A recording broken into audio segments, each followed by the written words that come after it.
merci. Vous faites bien de venir à moi pour recueillir mes impressions à la suite du plébiscite du oui au référendum.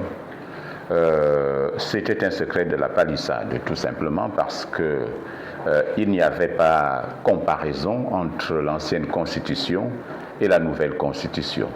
La nouvelle constitution, elle est extrêmement démocratique, n'en déplaise à ces quelques détracteurs d'ailleurs que nous n'avons pas vus sur le terrain. C'est une constitution qui tient compte des attentes de notre peuple. Et il faut le dire également, c'est une constitution qui a été conçue et élaborée par les Gabonais eux-mêmes. Donc, il n'en devait pas être autrement. Et c'est pourquoi il y a eu ce plébiscite. Et il faut le dire également qu'à la suite de ce plébiscite, nous avons observé, comme cela se devrait, la logique. Il fallait attendre que la Cour constitutionnelle se prononce. Elle s'est prononcée. Et vous avez vu que la Constitution a été plébiscitée à plus de 91%. C'est un oui massif. Et à la suite de cela, le président de la République, le chef de l'État, s'est adressé à la nation. Pour moi, c'est un discours hors norme. Hors norme parce qu'il est resté au-dessus de la mêlée. Il a montré qu'il était effectivement à la hauteur de la responsabilité qui est sienne, celle de conduire la transition chez nous. Il n'a pas fait dans la dentelle, il n'a pas fait dans les partis pris. Il a montré qu'il est aujourd'hui en responsabilité pour tout le peuple gabonais, aussi bien ceux qui étaient d'accord pour le oui que ceux qui étaient contre. D'ailleurs, la démocratie, la vigueur de la démocratie, c'est la contradiction. Ça aurait été même mal perçu qu'il n'y ait pas de contradiction. Et c'est ça qui fait vivre notre démocratie. Et vous voyez bien que le débat démocratique a eu lieu pendant la campagne référendaire. Il y a eu des gens qui étaient très virulents, qui combattaient le projet de constitution. D'autres également étaient très virulents, qui étaient pour la nouvelle constitution, mais c'est ça également la vigueur de la démocratie.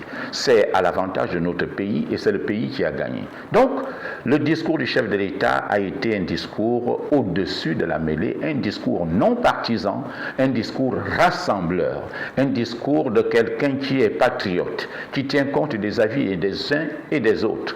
Et comme vous pouvez l'imaginer, c'est la critique en réalité constructive qui devient un outil d'aide de décision au chef. Donc, dans un pays comme le nôtre, on ne peut pas étouffer des voix discordantes. Ces voix discordantes doivent nous amener à voir des choses à rectifier. Et c'est ce qui fut fait pendant qu'on élaborait le projet de constitution. Il y a eu un avant-projet, il y a eu d'autres projets, il y a eu jusqu'à ce que la constitution se soit prononcée et le gouvernement et le CTRI par la suite. Nous avons cette constitution qui est l'une des meilleures, sinon la meilleure que le Gabon n'ait jamais eue. Donc c'est véritablement important, mais il faut également dire que tout n'est pas parfait. La Constitution est appelée à évoluer à un moment ou à un autre. Ce que nous ne voulions pas, et c'est d'ailleurs pourquoi il y a eu des intangibilités, c'est que la Constitution soit modifiée au gré des intérêts de ceux qui sont aux affaires. Dieu merci, tout le monde a compris qu'il fallait sécuriser cette Constitution. Elle a été très bien faite par le fait que nous avons introduit là-dedans des intangibilités qui évitent que la Constitution soit touchée à tout vent. Donc, le chef de l'État a été à la hauteur et je suis très ravi d'avoir, et je pense que ça a été l'un de ses meilleurs discours. Parce que beaucoup l'attendaient sur ce discours-là, pensant qu'il allait être partisan. Mais il a survolé le débat. Il est resté véritablement neutre au-dessus de la mêlée. Et je crois que quand on reçoit maintenant les partisans du non, par la suite, ça veut dire que ça a fait tilt. Il a su toucher la sensibilité de ceux qui hier étaient farouchement opposés à ce projet de constitution. Et c'est ça ce qu'il faut retenir, c'est ça l'avantage d'un pays démocratique. Et c'est ça également l'avantage d'avoir quelqu'un qui est à l'écoute de son peuple, parce que c'est la paix, c'est le patriotisme qui doivent primer quand on parle de notre pays. Là également, je suis ravi parce que nous sommes dans le respect du chronogramme annoncé par le CTRI et le président de la transition. Les organismes internationaux ont ce chronogramme et nous ne faisons que l'implémenter, c'est-à-dire les autorités actuelles ne font que l'implémenter à la virgule près. C'est une très bonne chose parce que le Gabon doit devenir un modèle. Vous savez, le Gabon n'est pas le seul pays en transition en Afrique. Mais la transition gabonaise, elle est particulière. Et ce qui se fait doit être véritablement extraordinaire. Nous n'avons pas de raison pour que notre transition échoue.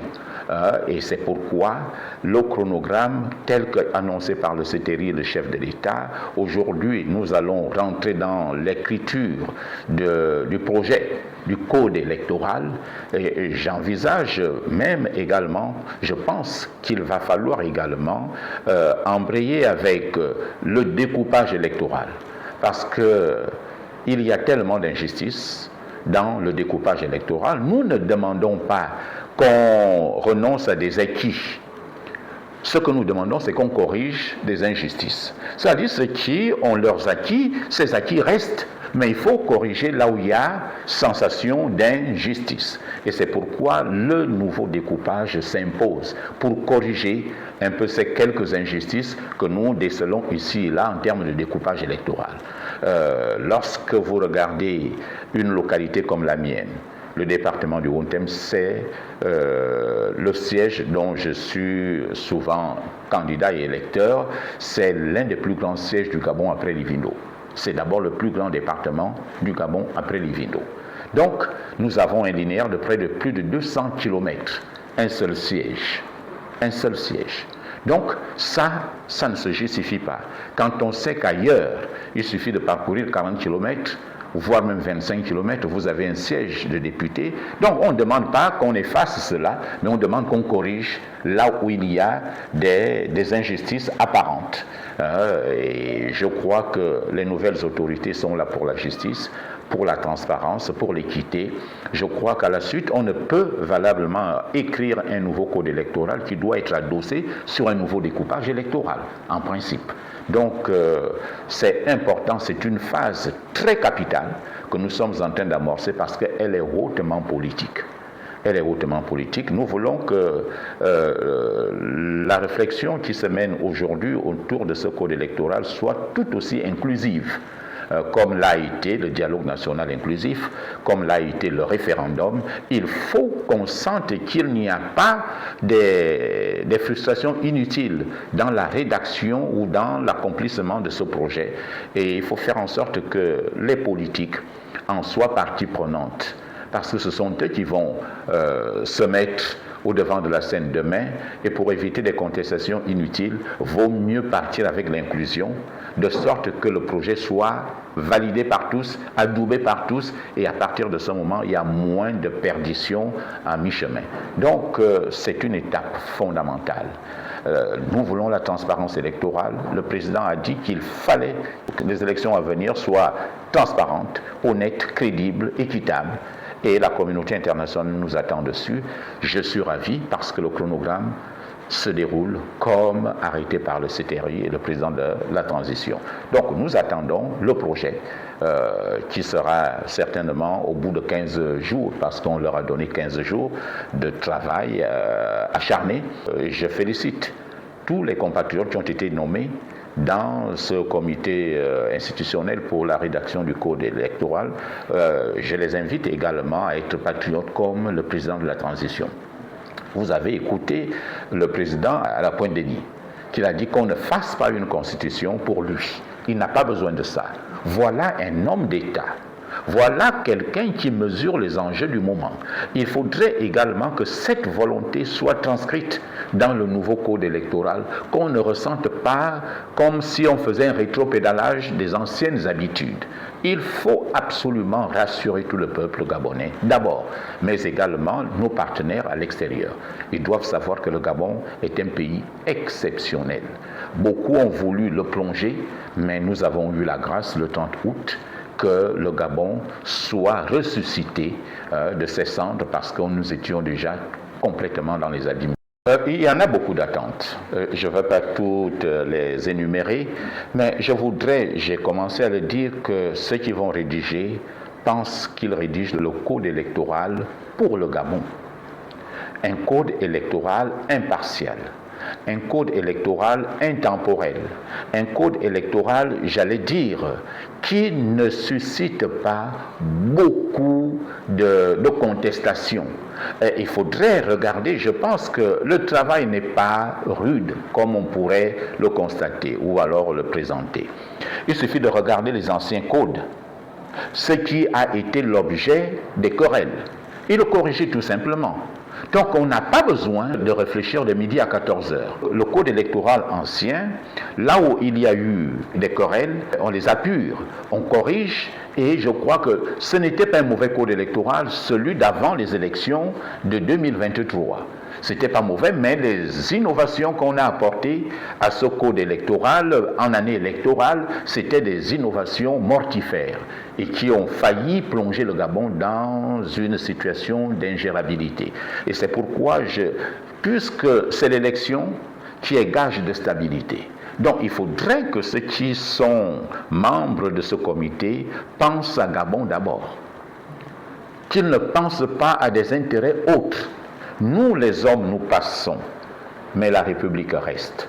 Et tout ce que nous avons à faire, c'est dans l'intérêt de la République et non dans notre propre intérêt. Vous savez, ce qui était prévu après les élections de 2023, s'il n'y a pas eu le coup de libération, c'était horrible. C'était un chaos programmé. Et c'est pourquoi nous avons acclamé et applaudi l'avènement du CTRI et de la transition, parce que nous étions déjà sur le chemin de la demande de cette transition bien avant le coup de libération du 30 août. Donc, il faut penser Gabon d'abord.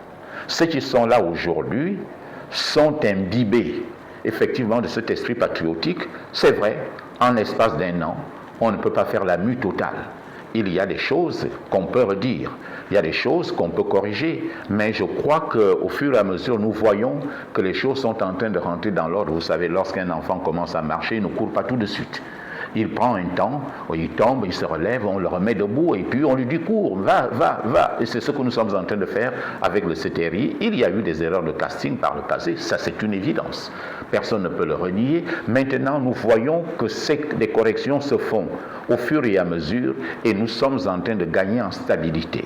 Et c'est à l'honneur du président de la transition parce que le Gabonais attend véritablement au tournant de ce qui va se passer au sortir de cette transition. Donc, les gens, les membres qui vont participer à l'écriture ont une énorme responsabilité. C'est bien, là-dedans, il y a des acteurs de tous bords. Il y a une inclusion, on voit les politiques, on voit la société civile, on voit tout le monde, et c'est déjà bien. Mais on doit savoir que c'est hautement politique. Et ce qui a été l'objet des chutes d'hier ne doit pas revenir. Par exemple, nous souhaiterions que nous adoptions, par exemple, un bulletin unique. Ce n'est pas impossible. La plupart des pays africains et partout ailleurs ont adopté le bulletin unique.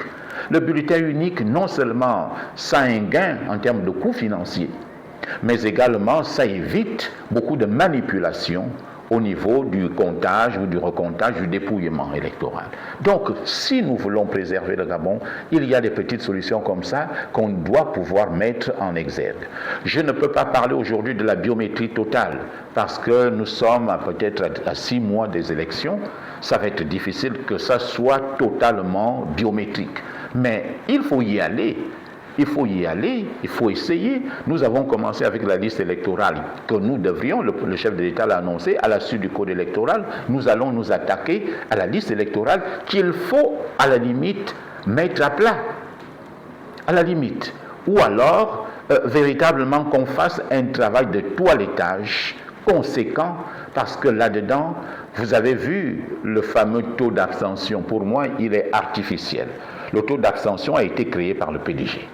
Il faut le dire sans embâche et sans gants.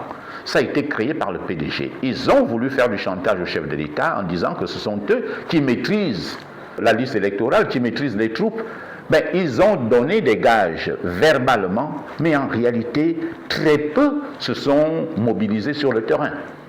Vous savez, si c'était une élection partisane, on allait voir ces PDGistes-là transporter des électeurs. Ce sont eux qui ont inscrit les gens, ont vidé Libreville pour l'intérieur du pays. Mais ils n'ont pas pu transporter ces gens-là, et donc, quelqu'un qui n'a pas pu être transporté, qui est inscrit, par exemple, chez moi à Mivoul, qui n'a pas été transporté, ce n'est pas de l'abstention, mais il était dans l'impossibilité d'aller voter. On parle d'abstention quand on décide volontairement de ne pas aller voter. Or, il y a des circonstances qui n'ont pas permis à ces Gabonais, ces compatriotes, d'aller voter à l'arrière-pays. Donc, ça a été un taux d'abstention créé et voulu par le PDG. Et aujourd'hui, ils disent que ce sont eux qui ont fait le résultat. Mais en réalité, bon, qui veut-on tromper? Donc le chef de l'État, qui a des renseignements, doit pouvoir regarder entre les lignes, parce que je crois savoir également qu'il peut avoir des pressions qui viennent de toutes parts pour dire que si on a eu 91, mais eux-mêmes ils n'ont jamais pu élire leur champion. Mais comment peuvent-ils revendiquer la victoire du oui? En 2009, ils n'ont pas pu élire Ali Bongo Ondimba. Ils étaient obligés de passer par un coup d'État électoral. En 2016, ils n'ont pas pu faire élire Ali Bongo Ondimba malgré tous les moyens qu'ils avaient. Ils n'ont pas pu. En 2023, pareillement. Donc, ils ne peuvent pas revendiquer une quelconque victoire. C'est le peuple qui a choisi la nouvelle constitution présentée par le CTRI et le président de la transition. Donc, ils ne peuvent pas aller faire du chantage au chef de l'État comme quoi, si le oui est passé, c'est parce que nous nous sommes mobilisés. Faux. Ils n'ont pas transporté les leurs.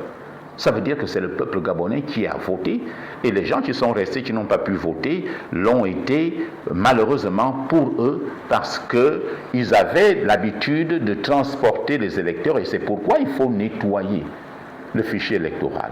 Il faut aller regarder ceux qui n'ont pas pu se déplacer pour ces raisons-là uniquement, et les nettoyer, et les enlever de leur bureau de vote actuel, et leur demander là où ils voudraient bien eux-mêmes se faire inscrire. La difficulté que les PDG ont eue, c'est quoi? C'est qu'ils ont eu des gens à gauche, à droite qui ont récolté des populations pour les inscrire dans leurs sièges respectifs. Ne maîtrisant plus ces gens, ils ne pouvaient même plus. Donc, ils n'ont plus la même mise sur ces électeurs. Donc, véritablement, c'est important de le faire comprendre. Et que le chef de l'État ne doit pas céder à des chantages qui ne lui apportent pas gain de cause. Ça n'a aucune plus-value à ce niveau-là. Donc, les membres du comité rédactionnel du Code électoral doivent regarder ces différents aspects pour que nous ne puissions pas retomber dans les travers du passé et qu'on ne dise pas que le président veut tirer la couverture de son côté parce que tout ce qui se fait en mal par les uns tombe sous le coup du président. Donc, ceux qui sont aux affaires en responsabilité doivent éviter que le président soit taxé ou bien soit taché d'une quelconque tache noire de par leur faute. Donc, ils n'ont qu'à faire le travail en toute âme et conscience pour le bien de notre pays. Et je sais que tous ceux qui ont été nommés sont amoureux de notre pays, ce sont des patriotes. Maintenant, il faut les voir à l'œuvre. Le mot de fin, c'est de demander aux Gabonais de rester sereins. Nous nous acheminons, selon le chronogramme arrêté par le CTRI, vers la fin de la transition. Une fois que le code électoral et le découpage électoral avec la liste électorale, il ne restera plus qu'à programmer des élections. Donc, qu'ils restent conscients, toutes les revendications qui viendraient ici et là doivent être des revendications pour améliorer ce qui sera proposé au peuple gabonais comme code électoral et non être des soucis qui peuvent faire éclater la République. Bien au contraire, nous ne pouvons pas exposer notre pays pour des questions d'intérêt personnel. Le Gabon avant tout, et les pères fondateurs de notre pays ont dit Gabon d'abord. Et tout ce qui doit être fait doit privilégier d'abord le Gabon. Si le Gabon se porte mieux, les Gabonais se porteront mieux. Si le Gabon rentre dans le chaos, mais c'est le Gabonais qui est le premier perdant. Donc c'est important à le comprendre. Ce qui nous divise ne doit pas être plus fort que ce qui nous unit. Donc à l'unisson, j'appelle le peuple gabonais à l'unisson, à être vigilant, à être conscient, à regarder les enjeux du moment, parce que, il faut le dire, il y a des hiboux qui sont tapis dans l'ombre, qui voudraient bien que le Gabon explose. Mais notre pays ne va pas exploser, parce que les Gabonais ont pris conscience de l'avenir de leur pays, et l'avenir du Gabon se joue en ce moment pour que nous rentrions enfin dans la Deuxième République. Donc, peuple gabonais, restez conscients, restez unis, restez soudés derrière les autorités aujourd'hui qui font un travail, pas un travail personnel, mais un travail pour le Gabon. Et c'est à ce niveau-là que le Gabon gagnera. Merci.